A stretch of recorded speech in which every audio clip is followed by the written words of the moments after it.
Sejam muito bem-vindos. Evangelho do Amor. Aqui nós temos outro paradoxo. Outra aparente contradição, porque trono na Bíblia e na história fala de juízo. O que era o trono? Cadeira que reis e governantes sentavam. Sentava para quê? Nenhum deles sentaria numa cadeira dessa hoje, para assistir TV, para comer.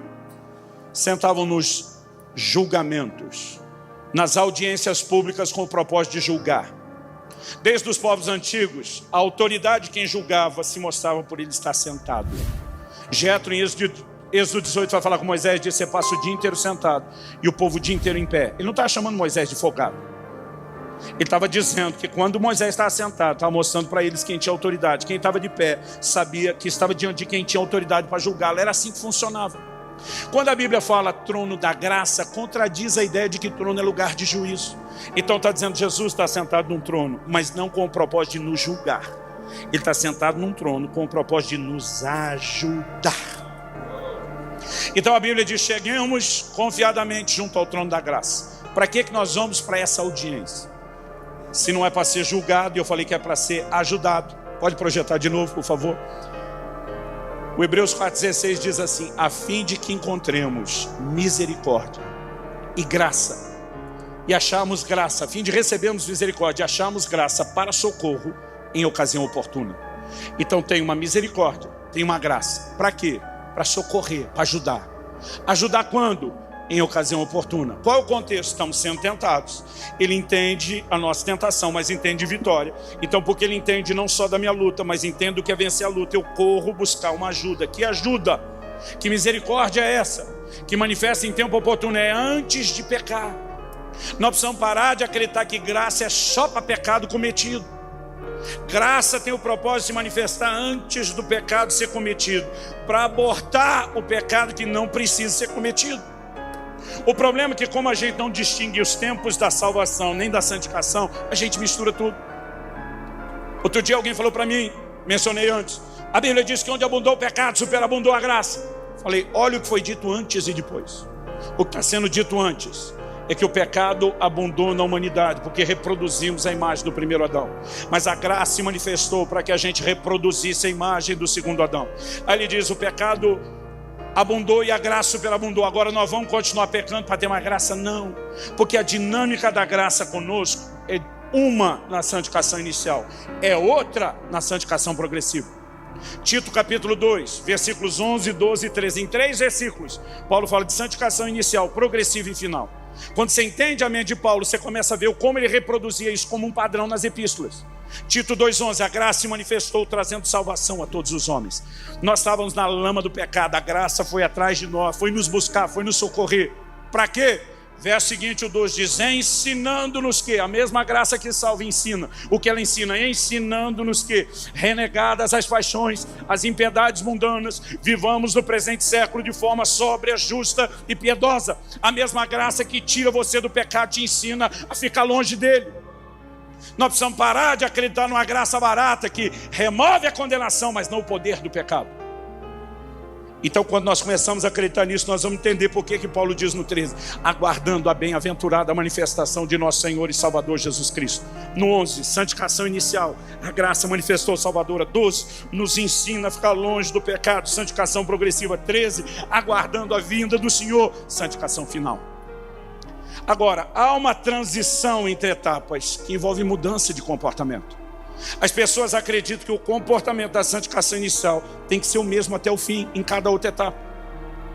Então, um dia desse eu estou pregando sobre comportamento, porque é a mensagem mais repetida talvez do Novo Testamento. E uma pessoa chegou para mim e falou: o senhor está por fora da revelação de Deus. Falei: qual é a revelação de Deus? Me ajuda que eu não quero ficar fora. Ele olha para mim e diz assim: você não entendeu o amor incondicional de Deus, a revelação do amor incondicional. Falei: me dá a letra, me ajuda aí, que eu não quero ficar de fora. Ele olhou para mim e falou: nada que você fizer de bom vai fazer Deus te amar mais. Nada que você fizer de ruim vai fazer Deus te amar menos. Olhei para ele e falei: essa é a grande revelação. Falei: ensinei isso para o meu filho quando ele tinha 11 anos de idade, eu nem estava falando das coisas de Deus. O menino chega da escola apavorado, não consegue olhar no meu rosto, abaixa o olho, a voz nervosa, ele está trêmulo. naquela época do mês que os filhos trazem boletim escolar para os pais. Eu não precisava de revelação. Linguagem corporal. Falei, meu filho, por acaso você tem aí um boletim com nota vermelha? E aí está te fazendo ter medo de me encarar ou falar comigo? Deus te mostrou, pai. Falei, não, foi você mesmo, criatura. Você entregou o ouro. O menino estava com tanto medo, gente, ainda lembro disso, abril de 2010, que eu não conseguia conversar com ele, estava apavorado. Falei, para tudo. Falei, Piá, é assim que a gente chama o garoto lá no sul, especialmente no Paraná. Falei, Piá, presta atenção, eu te amo. Ele falou, eu sei. Falei, você sabe, mas não entende. Você vai entender o dia que você for pai.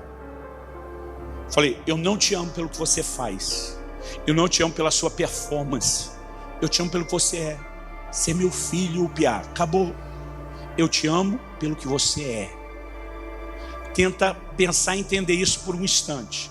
Eu não te amo pelo que você faz. Falei para ele, nada que você fizer de ruim vai fazer eu te amar menos, e nada que você fizer de bom vai fazer eu te amar mais. Meu amor não depende do que você faz.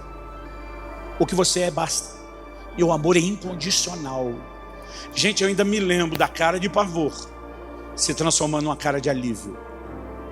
Me lembro disso. Já estamos aí com 9 anos e meio. Daqui a pouco vai fazer 10 anos que aconteceu, mas eu me lembro. Só com a mesma velocidade que a cara de desespero e medo mudou para uma cara de alívio, ela foi mudando para uma cara malandra. E ele não chegou a verbalizar, mas estava escrito na testa. Então liberou geral. Ué, se nada que eu fizer de bom vai fazer o Senhor me amar mais, ou nada que eu fizer de ruim vai fazer me amar menos, por que é que eu vou me preocupar com o meu comportamento? E essa foi a hora que eu aproveitei para dizer para ele, e antes de você falar essa bobagem está vindo na sua cabeça, eu quero te dizer o seguinte: se você quiser me agradar, a conversa é outra. O tanto que eu lhe amo não muda com o seu comportamento, mas o tanto que você me agrada ou desagrada tem tudo a ver com o seu comportamento. O que as pessoas precisam entender, há uma doutrina bíblica sobre o amor incondicional de Deus? Claro que há. Mas também tem uma outra doutrina bíblica a respeito de agradar a Deus. João 8,29, Jesus diz, eu faço tudo o que lhe agrada, está falando do Pai. Segundo aos Coríntios 5,9, Paulo diz, nós nos esforçamos para lhe ser agradáveis. Hebreus 11,5 diz que Enoque alcançou o testemunho de ter agradado a Deus. Hebreus 12,28, recebendo nós um reino inabalável, retenhamos a graça pela qual sirvamos a Deus de modo agradável e com santo temor. A Bíblia diz que os que estão na carne não podem agradar a Deus, que sem fé é impossível agradar a Deus. 1 Tessalonicenses 4,1, ele diz, finalmente, irmãos, e esse finalmente era a grande conclusão. Ele diz, vocês já ouviram de nós, receberam de nós a respeito da forma como vocês devem viver e agradar a Deus, e efetivamente estão fazendo, mas vocês podem melhorar um pouco mais. O ensino sobre agradar a Deus está em toda a Bíblia, em especial no Novo Testamento, e a doutrina. Mas aí as pessoas, em nome da doutrina do amor incondicional de Deus, estão tentando anular a outra doutrina de agradar a Deus. O amor incondicional de Deus por nós fala do valor que nós temos para Ele, mas a doutrina de agradar a Deus fala do valor que Ele tem para nós. Aqui Ele expressa o valor que nós temos para Ele. Nessa de cá, nós expressamos o valor que Ele tem para nós. São coisas distintas, elas não se anulam. Mas você quer saber? O amor incondicional de Deus não afeta o seu destino. Pastor, isso tem cara de heresia, mas não é. João 3,16 diz, Deus amou o mundo de tal maneira, quer dizer, tão loucamente, tão absurdamente, tão intensamente. A Bíblia diz que deu seu Filho unigênito. Aí Deus deu Jesus, está tudo resolvido para todo mundo? Não. A Bíblia diz para que todo aquele que nele crer não pereça, mas tenha vida eterna. O amor de Deus não garante a sua salvação. O amor de Deus provê a sua salvação. O que garante sua salvação? Sua resposta ao amor de Deus. A sua atitude de resposta. Então Jesus diz, e de pregar o evangelho a toda criatura. Quem crê será salvo, e quem não crê será condenado. Mas o incrédulo é amado por Deus incondicionalmente. Mas mesmo incondicionalmente amado por Deus, vai se lascar. Vai para o inferno. Porque o amor de Deus sozinho não muda seu destino. Então, crente, por favor, não deixe de dizer para você que já que nada que você fizer de bom, né, vai fazer Deus chamar mais, nada que você fizer de ruim vai fazer Deus chamar menos, porque isso é verdade. Que isso significa que você não precisa se preocupar com o comportamento. Deus espera que você o agrade. Você vai fazer isso com a maneira como você responde a Ele. Mas é aí que nós vamos entender graça. Graça não é Deus dispensando a gente do bom comportamento. É Deus nos empoderando para manifestar o bom comportamento. Outro dia alguém falou: cara, eu vejo você se doando, se dedicando. Parece que você quer merecer alguma coisa. Eu falei: você está maluco? Eu não mereço nada. Graça é favor imerecido. Aí ele falou para mim: então por que tanta dedicação? Eu falei: eu me dedico porque Ele merece. Eu não faço as coisas para merecer nada. Ele merece o melhor de mim. Agora, porque nós não merecíamos, nós vamos inventar um evangelho onde Deus não merece o melhor de nós? Paulo diz em Filipenses 1:27: vivei de modo digno da vocação com que foi chamado. Ele está dizendo: honre o sacrifício de Jesus. Dê o melhor de você. Ele merece. Quem está entendendo, diga amém. Agora, Ele não apenas merece o melhor da nossa santidade, Ele nos capacita a uma ajuda do alto. Agora, o texto bíblico que nós vemos ali diz que a gente tem que se chegar ao trono da graça. Significa que a responsabilidade de ir ao trono é nossa. Não é o trono que é volante móvel, fica correndo atrás da gente, batendo de porta em porta todo dia. Está precisando de graça hoje para não pecar, hoje não, volta amanhã. A dinâmica é que nós temos que ir atrás do que foi disponibilizado. Agora, qual o problema da maioria de nós? A gente não busca ajuda. Jesus ensinou um modelo de oração. Na oração que nós apelidamos de Pai Nosso. A Bíblia nunca chamou ela assim, a gente apelidou e eu acho que está valendo. Esse é um modelo, não é uma reza, mas é um modelo de oração. E é um modelo de oração diária. Como nós sabemos disso? O pão nosso de cada dia nos dê hoje. E amanhã? Amanhã você ora de novo. E segunda, ora outra vez. E terça, outra vez. Porque essa oração é para fazer todo dia. Nesse modelo de oração diária, ele nos ensinou a dizer: não nos deixe cair em tentação, mas livra-nos do mal ou do maligno. A maioria dos crentes que eu conheço, entrevisto e pergunto, não ora para não cair em tentação. O que dizer orar todo dia?